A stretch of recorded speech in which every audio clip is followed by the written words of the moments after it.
Good evening and welcome to episode 3 of Norrice Lea TV. Coming up tonight, we go outdoors in the spirit of Lag Wineman.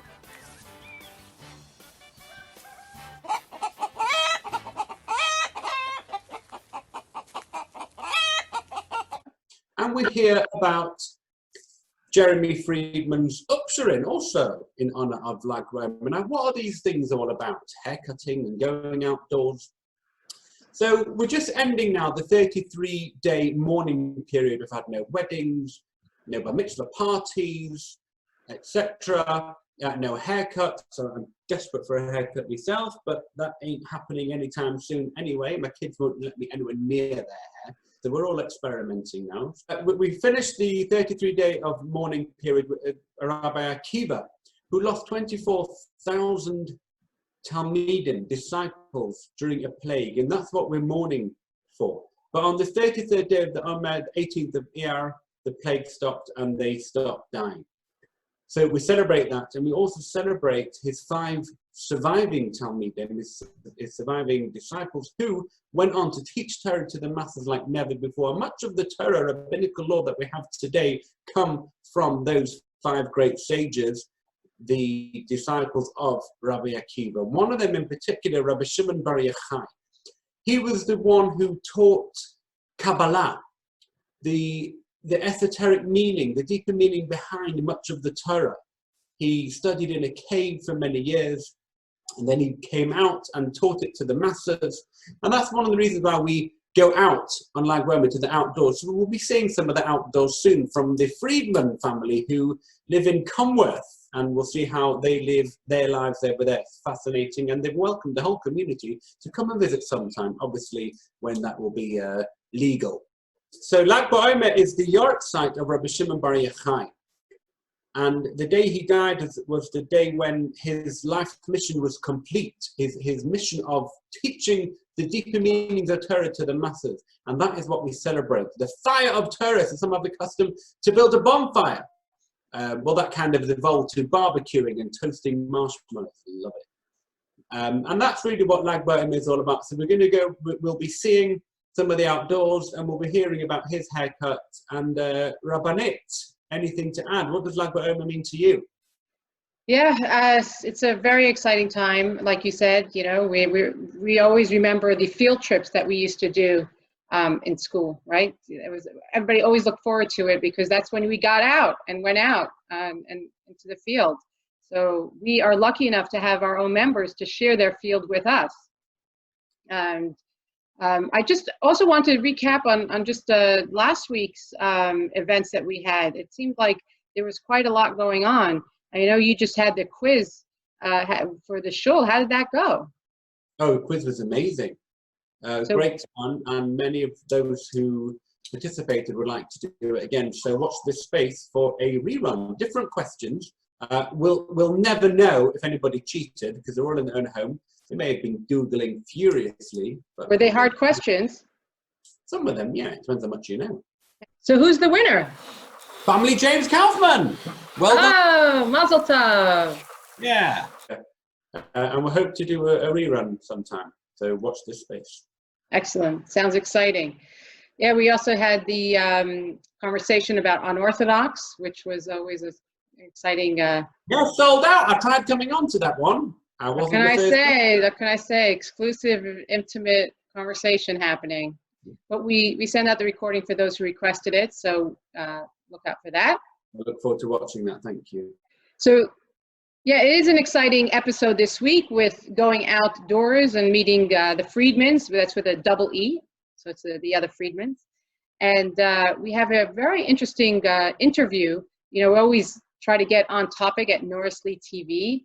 And the hot topic this week is the debate of whether or not Netanyahu should annex the West Bank. And so we weigh in with former president of the Board of Deputies, Vivian Wineman, with Rabbi Freedman. Shalom, Vivian Wineman. It is such an honor to have you with us today on Norrice Lea TV. Vivian Wineman is an esteemed member of the Hampstead Garden Suburb Synagogue community. And Vivian served as the president of the Board of Deputies from 2009 to 2015. We have quite an issue in the community at the moment in terms of the Board of Deputies and the way it should relate to the government of Israel and the policies of the city government of Israel. So, Vivian, thank you for joining us. Could you tell us a little about how the Board of Deputies should conduct itself vis-a-vis Israel? Well, first of all, thank you. And it's an honor and a pleasure for me to be talking to you. Israel is the most important and probably undoubtedly the most contentious issue which faces the Jewish community and therefore faces the board. The board in its constitution is required to promote the interest, security and welfare of the state of Israel. And it's fair to say that if there's one issue in which the community is really united, it is in its belief in Israel. Israel is in a sense the new orthodoxy. When Zionism started, the board was quite cool on it, but it was the board which actually passed the famous resolution which condemning the stand of the Anglo-Jewish establishment against Zionism, which led to the Balfour Declaration. So the board has had a long involvement with Israel, and it's now really an essential part of the work of the board. Okay. And it's there to support Israel. Well, that's really amazing. I mean, so essentially the Board of Deputies and Israel have been arm in arm from the beginning of, even before the establishment of the state, just the declaration. That's really an important foundation of the state of Israel. But should the Board of Deputies support the sitting government of Israel? Unquestioningly, is that a prerogative of the board, or is that a decision of each particular board? How does that work? Well, I definitely don't think that the board should support the politics of the government of Israel. We shouldn't be intervening in Israeli politics. For a long time, things that Israel did were relatively uncontroversial. And when they are, the board will obviously be standing full square behind the government. But when it comes to general Israeli politics, and particularly over the last 30, 40 years, they have divided the community. And the board should try to speak for the communal consensus, not for one particular faction of the community. And it shouldn't meddle in Israeli politics when that is contentious. So I wouldn't want to see a dominant faction of the board claiming to speak for the board and therefore the community. The board is a representative of the entire British Jewish community. So I understand that, but obviously the policies of the government of Israel vary depending upon which party is in power. How does the board or the board leadership balance that shift in policy vis-a-vis the relations and the attitudes of the community here and its ability to be able to support whatever policies are in place? You know, that is the point, that the board doesn't have to support the policies of the government. It can say we think, what it should say is nothing at all. There's an opposition there and there's a government there, and it's not for the board to be saying we think the opposition's right or we think the government's right. These are things that ordinary Israelis vote upon and British Jews should think about, and they're entitled to express their opinion on, but the board is not there to come down on one side or another. And it means that presidents of the board have to be careful to keep their own personal opinions out of the stand of the board. I think that the policies of the current Israeli government are not good. I've not been a supporter of Likud, and I've been known for this, but I don't think that entitled me when I was president to put the board in behind the opposition to Likud. Interesting. So were there any major disputes over Israel during your tenure at the board? Well, they didn't stop. they began at the very beginning. They began in the election, the way the Jewish Chronicle reported on the election. And the Jewish Chronicle described me as a peace activist, which is completely untrue, but I was rather flattered by. And naturally, there's always going to be it's so contentious. My first problem was within about 2 weeks of my election. A non-Jewish commentator, Robin Shepherd, wrote an article saying that the lights are going out for the Jewish community in Britain. It's really terrible. Israel is being condemned, and it's really going to be very difficult to be a Jew. And this is a very philo-Semitic non-Jew. Well, the people around the board thought, and I think perfectly sensibly, that this is a lot of toffee, and that the board should actually say, look, things are not so bad in this country. Rather, as the chief rabbi said, he's asked to describe anti-Semitism. He says, the great big, a great big black, not dot, but a circle on a white background. There's anti-Semitism there, you can't ignore it. But there's also non-anti-Semitism. So I said something to that effect. Well, it's sort of, you thought I'd deny the existence of the Almighty or something like that, because they really did, people did get terribly excited. And in fact, shortly after that, we had the figures from the CST came out, showing an increase in the number of anti-Semitic incidents in this country, which was largely the result, incidentally, of the Operation Cast Lead several months before.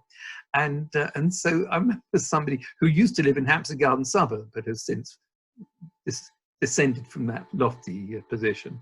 And he said, well, immediately Wineman shoots his gob off, and then you see the anti-Semitism's gone up, so he's obviously wrong. But of course, I wasn't saying that there wasn't anti-Semitism and that it doesn't increase. And I didn't say that there's also not a problem. What I said was that to say that Jews in this country have no future is nonsense. Sure. It's nonsense. Yeah. Absolutely. A lot of people making a lot of noise. Right.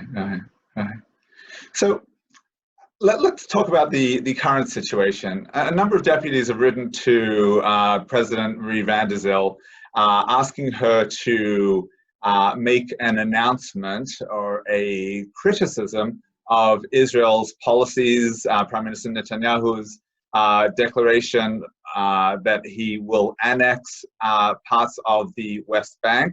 What advice would you give to President van der Zyl? Well, I do give Marie lots of advice, but I try to do it in private. But I think she's doing a very good job here. Deputies can write and should be encouraged to write to the president, and people should be encouraged to express their point of view. But as I was saying before, it's not for the board to start taking a position on what are internal Israeli politics. I think those deputies who have criticised Israeli politics, I think a lot of what they're saying rings with me. I think annexation of the West Bank would not be good, parts of the West Bank. We want Israel to remain a Jewish democratic state, and we should keep that front of mind. And therefore, I'm not a supporter of settlements. I never have been. And I think in that respect, according to Jewish policy research, I speak with over 70% of the Jewish population of this country, not the Jewish media of this country, but the ordinary Jew. 73% were opposed to expansion of settlements, and a similar number believe in the two-state solution. That may not be possible. So I think those deputies who are condemning the Israeli government, the government's policies, are saying sensible things. But I think the president has to weigh up her position as president, which she is doing. And how does that work? So essentially, what they're doing is simply to go on the record, voicing their concern, even though nothing will come of it in actuality? Well, I think if the board actually came out and made a statement saying the government of Israel should not annex the settlements, that would, I mean, the government of Israel is not going to listen to the board, and they're going to make it they'll come back and say, well, who gives a toss? But it's not something that the government of Israel would want, because it doesn't want to lose its close connections with diaspora communities. But it's not something the board should be doing, whether it's right or wrong. It's not the board's function to express opinions on Israeli politics. And particularly not on this. So I think the board is actually doing the right sort of thing. I think people who are saying that annexation is wrong, that's one thing, and they're entitled to express their opinion. I happen to agree with that opinion. But if they start saying this is what the board should do, I think they won't be listened to, and they shouldn't be in that respect. Right, right. Well, 500 plus students have signed a petition asking the Board of Deputies to condemn Israel's annexation announcement. What message, if any, do you have to these young people who say that the community doesn't get them or speak for them? Well, I'm with it all the way. I don't think the role of the board we can leave out because we've dealt with that. And the board, it's important. The board has a representative role which no other organisation has, and therefore whoever is at the helm of the board, the president, has that responsibility to speak for the community and not his or her own personal opinions. So that I would put on one side. But for these people who are saying that they condemn Israel's annexation, I think they're right to.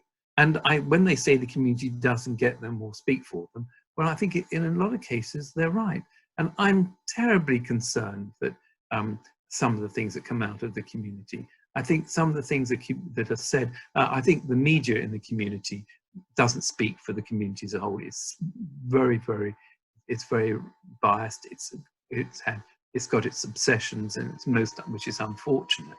But I think people need to know more about what is going on out there. I'm afraid I don't think they know enough. I'm upset that people don't seem to care what happens to somebody if he's not Jewish in Israel. It's a real shame. So we have, we have morality. We have a steering from our own scriptures that how we should behave, and we don't always live up to those standards. Of course, most people are worse. That's true. Israel is a beacon of light and morality in the area in which it's situated. It doesn't make it perfect. So what I'm hearing from you, Vivian, is that there should be more conversation, more community discussion. It shouldn't be silence. We should have these open and frank debates. But at the end of the day, the board needs to know its place in terms of being there to support Israel. But that does not mean that conversations can't take place on a communal level. Would you agree with that? Absolutely.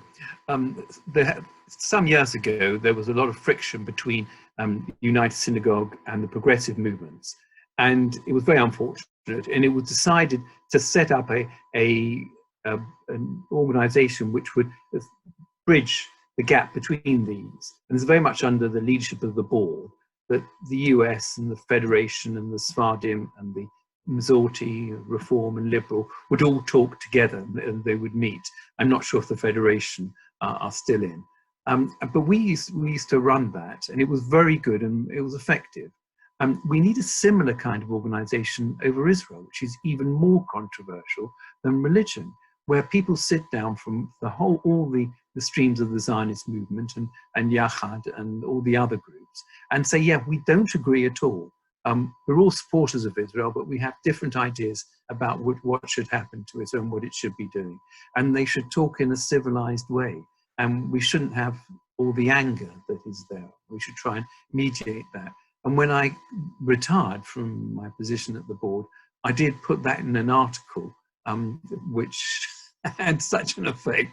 I don't know if anybody even knew I'd written it. I think it didn't exactly sort of set the Thames on fire, but it's a position that I've always taken, and I did mention it to some notable figure on the right who was extremely dismissive, said got absolutely no chance, and on that thing I think she's right. But as you and I would know, having a family connection with Sunderland, it's not always sad to be supporting a lost cause. That's what I was doing here. So I'll just get rid of this. So that is what we've been doing. We've been doing here. Well, thank you. It's always such a pleasure and honor to talk to you, Vivian. Our viewers should know that you've always been a rock, and we often chat about my sermons. And I appreciate your ability to be frank, candid, open, and yet understanding of a range of views. And I think we need a lot more of that in our community. And we're very blessed to have had you at the helm as leader of as president of the Board of Deputies for all those years, and as a leader of Anglo Jury. Oh, thank you very much for those kind words. I'm a long-standing member of the show. I've been a member for 46 years. You know. Wow, wow. I've been man and boy.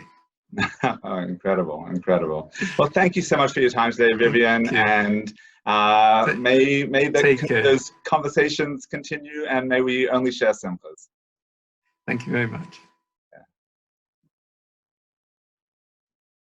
Thank you, Rabbi Freedman, and thank you, Vivian Wineman, for sharing the very important angle that the Board of Deputies of British Jews plays, especially at this time. So thank you for that. Okay, so now let's start with Meet the Freedmans. Welcome, Jeremy and Gillian, to Norrice Lea TV.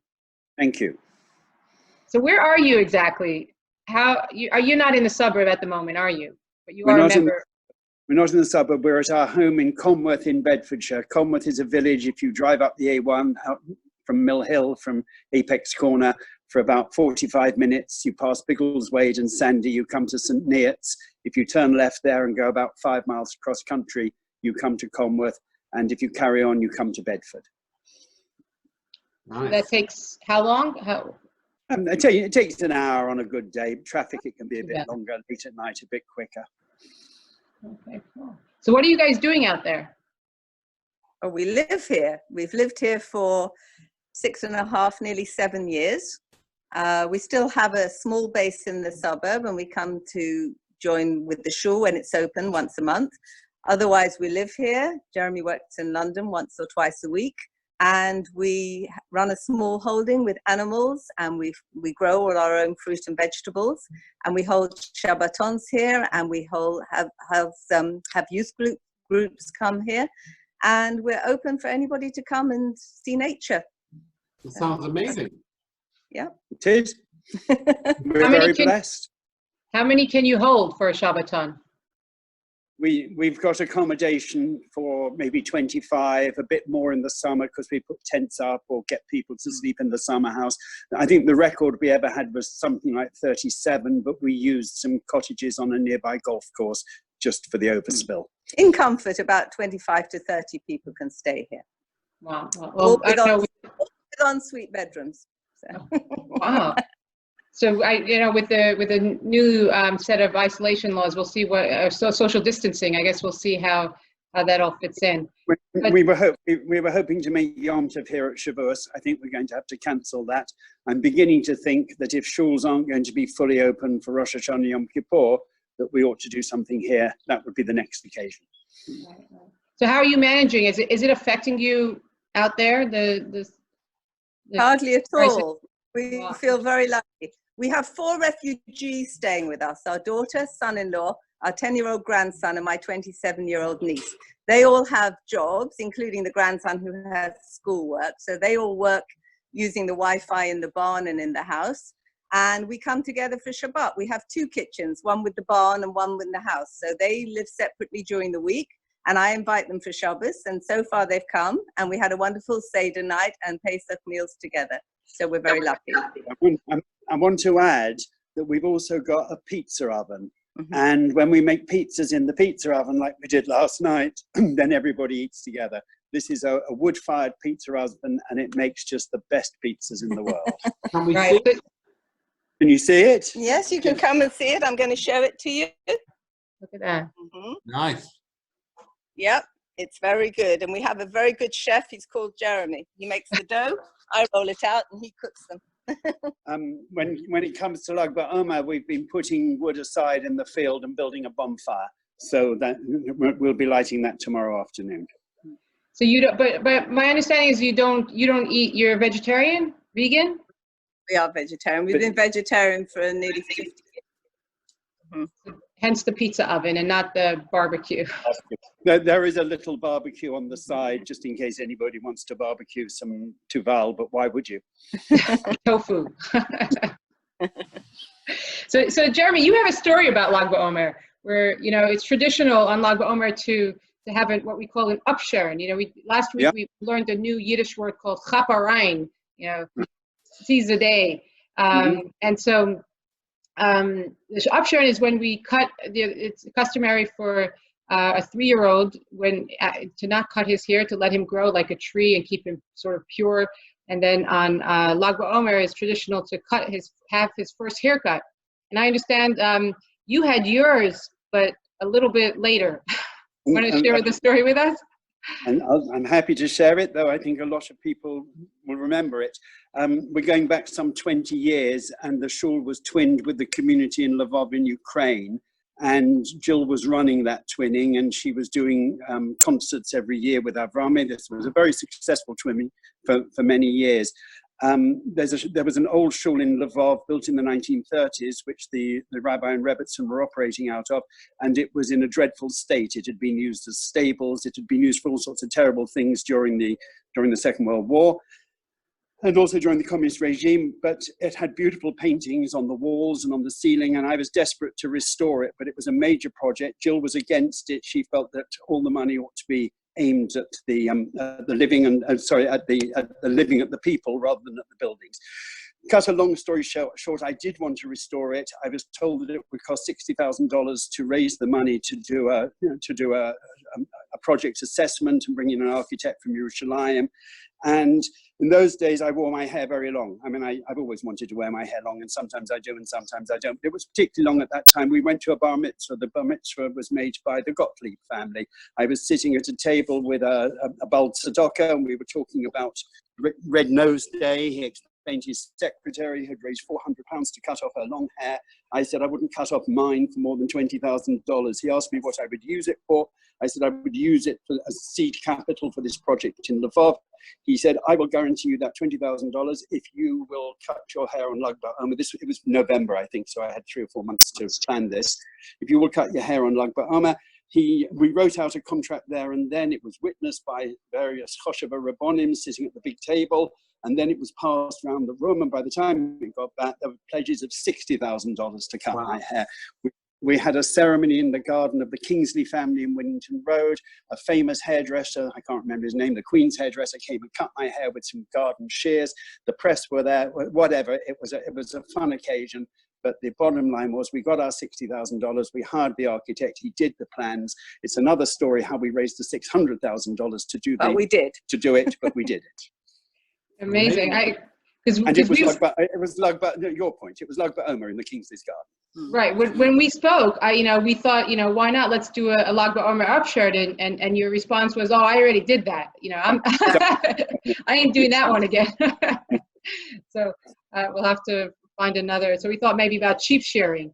Yeah, I want to see some animals. Any animals hanging around where you are? Well, there's lots of animals, but we have to go to the field, so we'll have to take this contraption. Take a walk, okay? Yep. While we walk, I suppose if I walk backwards, you can see some of the place here. Can you see things? Yeah, we see a car. Right. I'll show you the barn. That's the barn in the courtyard where we were sitting, and the barn is a 300-year-old barn. We restored all the buildings that we were sitting in front of. And they've got through the fence. They did this yesterday. Very naughty. Can you see them? Jeremy's trying to chase them.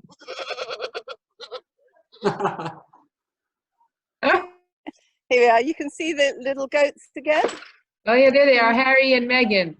Harry and Meghan with their mother Willow and their auntie Wisp. Just tell you about the village of Comworth, very briefly. You think that you can leave London and get away from the Jewish community, but in fact you can't. The manor house in Comworth is owned by a couple who live in Golders Green, and they come here at weekends. The only helicopter in the village is owned by a Jewish fellow at the far end of the village, and he's the oldest helicopter pilot in the world. He's 89 years old, but he still flies it into London. And in the next village, there's a fellow called Levy. And he's a lovely man. He grew up in Great Portland Street in the Central Synagogue. And when we make a Yom Tov here or a Shabbos here, these people all come and join us to make up the minyan. That's amazing. And what it teaches you is you can run, but you can't hide. You thought you were moving out there to get away from the Jewish community. That is really beautiful. That's what I mean, and that's really what I think that Judaism, does. It brings us together. The prayers, services.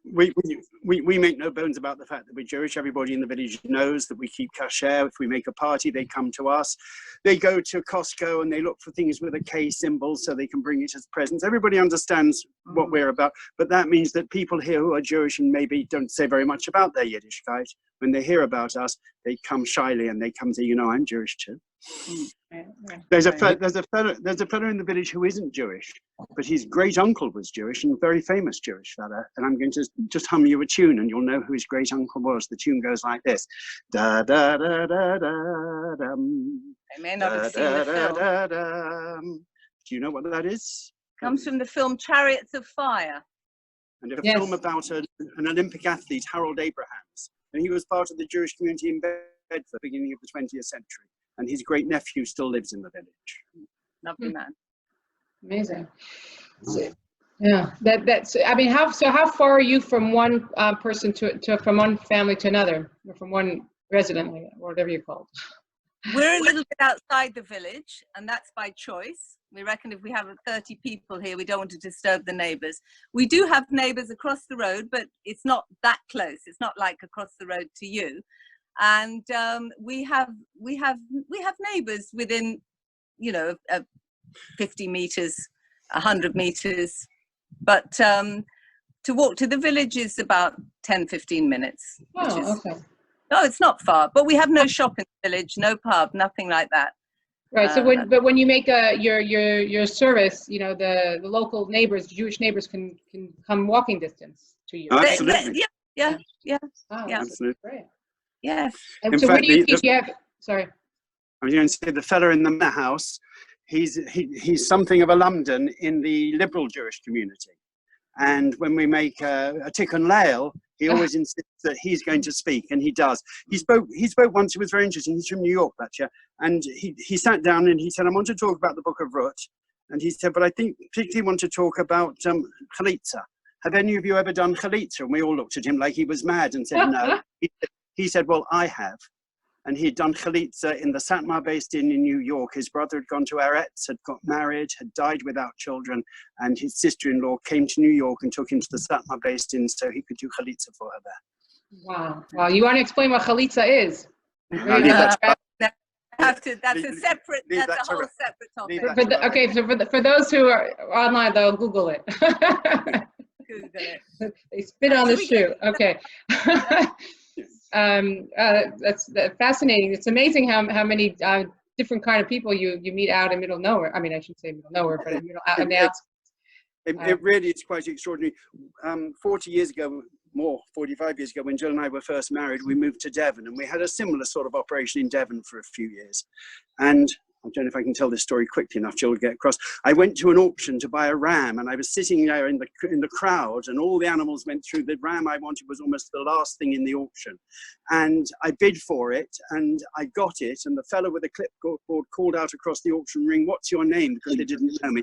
And I said, "Freedman," and he said, "Freeman." I said, "No, Freedman." He said, I said, "Freedman," with a D, and he wrote it down, and a woman tapped me on the shoulder and said, "Did you say Freeman?" And I was cross, and I said, "No, I said Freedman." She said, "That's not an English name." I said, "What sort of name do you think it is?" She said, "It's an Unzera name." Oh. So in the middle of a market in the middle of Devon, in the middle of nowhere, I'm being told I've got an Unzera. So I said, "How would you know?" She said, "I was born and raised in the East End. I came to Devon with the land army during the war. I met a farmer. I married him. I've lived here ever since." So wherever you go, you will find them. There's that Pintala Yid. Let's go into the house, and we're going to show you our shul, the Colmworth shul, which is in our house. So you're coming into our house now. This is our house. I don't know if you can see it. A little bit, beautiful. Oh, you have a chimney. Is that a fireplace? That's the wood burning stove, yeah. There's the wood burner. Okay, that's the big wood burner. And let's see how we can do this so that you can see. If you give me Pasicha, I'll open the up. Oh, is this where you daven? So you have the shul in your home with the. We do. We have a mechitza. We have yes. that we put across. And this is, Little Aaron HaKodesh. Can you see the Aaron HaKodesh? Oh, wow, wow. Real Torah. thing. Yeah. And like every good shul, we also have a windowsill full of tomato plants. Which you can see there. Very important. So is there books everywhere, Jewish books in here. So we have, Jeremy does Daf Yomi. So we have one full set from the last 7 years, and now we're apparently collecting a different set. But we're out of book space. So, so is there another shul that people don't go to? No other shul. No. Amazing. They don't need it. It's beautiful. A liberal shul, I think, in Milton Keynes. And that's in Reform in Milton Keynes. And Bedford, they have a loose association that meets in people's houses, but not very often. No. And do you do a good Kiddush? We do the best Kiddush in Bedfordshire. I tell you why. We have our own eggs. Jeremy makes his own hummus. He makes harif with his own ingredients from the garden, garlic, chili peppers, all our own ingredients. It is the best. Our own carrots and peppers. We make very good hatzilim. Yeah. Cholent, a good cholent? No cholent. No. Why not? A par of cholent. We're vegetarians. Don't like it. Cholent without the meat. I agree with you on that. If he's not going to have meat in it, you better do cholent. I want to quote my friend Brian Cobrin. He said, vegetarian cholent, there's no such thing. Not the same. No. But thank God we eat very, very well. We grow black currants, gooseberries, red currants, strawberries, raspberries, apples, plums, pears, you name it, we grow it. Right, you mentioned that you have 35 pounds worth of rhubarbs that you're... We 35 pound weight. In weight. We just pulled up on Monday, we pulled up 35 pounds of rhubarb to sell to the local farm shop. And this morning we pulled up another 35 pounds. We've still got plenty if anyone wants to come and collect. We make a lot of jam. We make jam and chutney, bottled fruit. Yeah, we have 5 freezers and they're always full. Yeah. Wow. Yeah. So what an operation. So you guys are not busy. I mean, you're going to say, do we do it all ourselves? And the answer is yes. Yeah, we do. Yeah. Wow. Keep it fit. We don't need to go to the gym. That's what I'm saying. You have everything all in one. The pulling, the cleaning. Oh my gosh, what a the digging, the growing, the planting, the weeding. It's fabulous. I've just been cutting the grass as well this morning. So yeah, that's keep you fit. How big is the acreage? It's 5 acres in total, which is nothing. It's tiny, but we've got much more under cultivation than a farmer with 1,000 acres. I mean, in vegetable cultivation, you can have a farm with 1,000 acres, one man, one tractor, and that does it all. But proportionately, we cultivate an enormous amount, and that is a lot of work. And we have 2 cows. We have the goats. We have 10 sheep. We had 13 lambs that we sold yesterday. We have 8 geese. We have ducks. We have endless amounts of chickens of all varieties and chicks. So we really do have a bit of everything. It's a proper old-fashioned shtetl farm. And we have quails. We have quails as well, slavim. We have their eggs. We have their eggs, yes. Do you like quails' eggs? They're very fiddly to peel. They're tiny, but they're a delicacy, and we sell those. Yeah.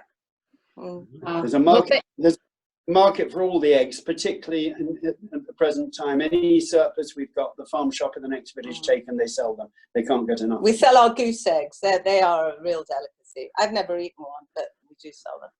They're very big.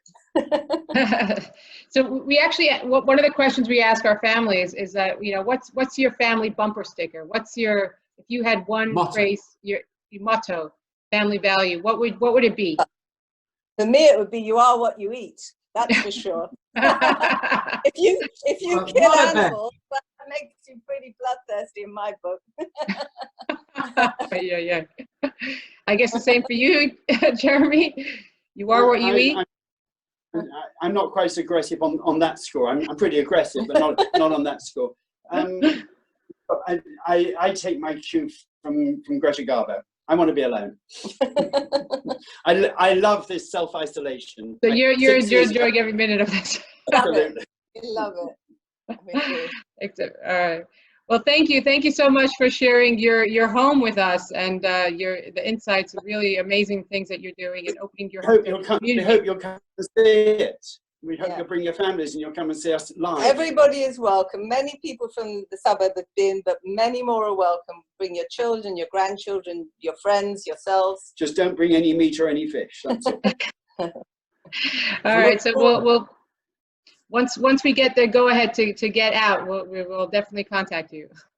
Please do. Please Excellent. Do. Thank you very much. Lovely to see you both. Really appreciate you. You've really shown us something different, something interesting. So thank you for that. Thank you for your time. Great pleasure. Please enjoy life. Look forward to hearing your laning, Jeremy, when we're next allowed to. So thank you. I do it every other Friday afternoon at 6 o'clock. Are you there? Or Dominion. I've got Excellent. All right. Wish you well. Thank you, Rita. I'll be in touch. Okay, thank you. Wow, they were just incredible, weren't they? Yeah, I love it. I can't wait to go there with the kids when we're obviously allowed to go. Very interesting, and I appreciate them, letting us into their home. So that was something different. And that's yes, I mean, talk about being diverse community in Hampstead Garden Suburb Synagogue. Oh, yeah. We have a little bit of everything. We do. Gillian and Jeremy shared some footage with us, some live footage with us from the farm that we'd like to share with you. So here's a few clips. Enjoy.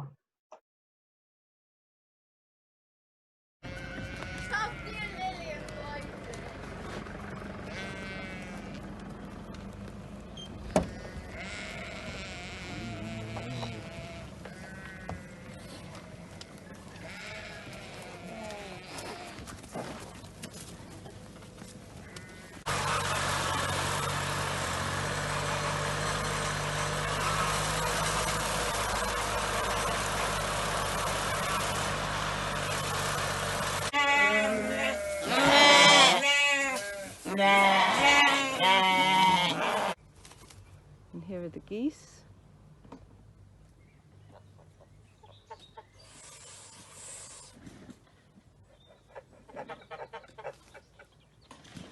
Geese pond.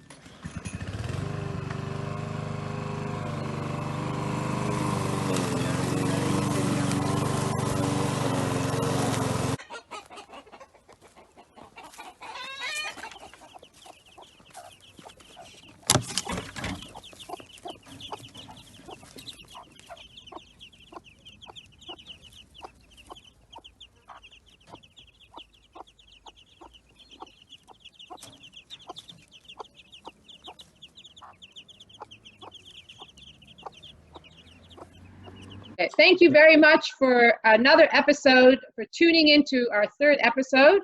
Yes, and this week at the Norrice Lea, not only TV, we have quite a few events coming up. We have actually Cuisine en Français tomorrow night. For those who want to speak some French, we have a little Zoom group getting together. And we also have Hilary Halter going through advertising through the ages. And we have Ruch meets Ruch, Rachel Freilich in conversation with Judge Ruchi Fryer. We also have at 5:45, before Avromi's pre-Shabbat, Kabbalat Shabbat, we have a special children's one at 5:45 where many families have joined. That is on Zoom. The details will be in the news sheet. So any families with young children, sit in front of your screen and we sing all the songs that you would normally do at the shul children's service, because we're really missing you in shul, but we can do our best virtually. So please join us at 5:45 for young children, young families, and if families can choose to take the lead on your favorite songs as well. It's a really nice thing. So thank you. I think we're doing this okay. What do you think? Are you having fun? I'm loving it, and don't forget to tune in next week, same time, 6:30 for episode 4.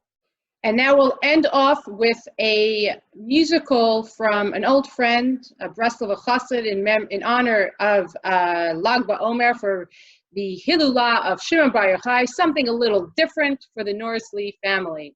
But let's hear it for Shmuel Levy with Leviathan. Hey!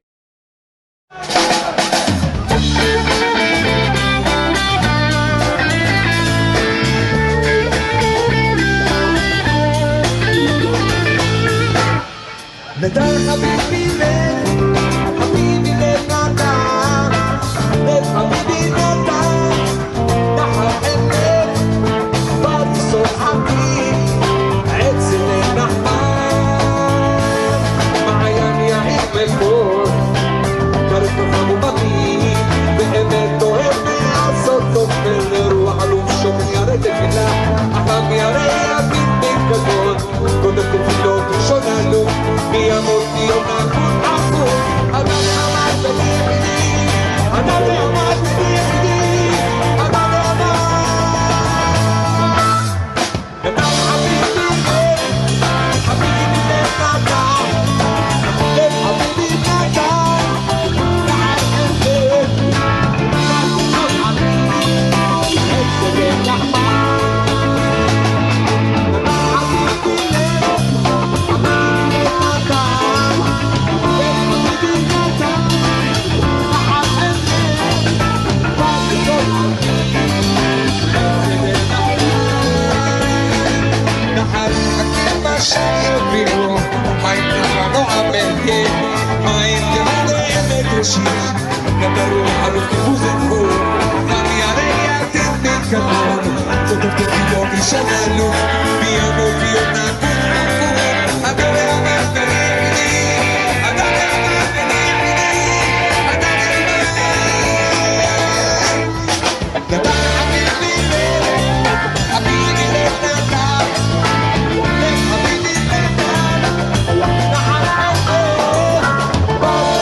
Habibi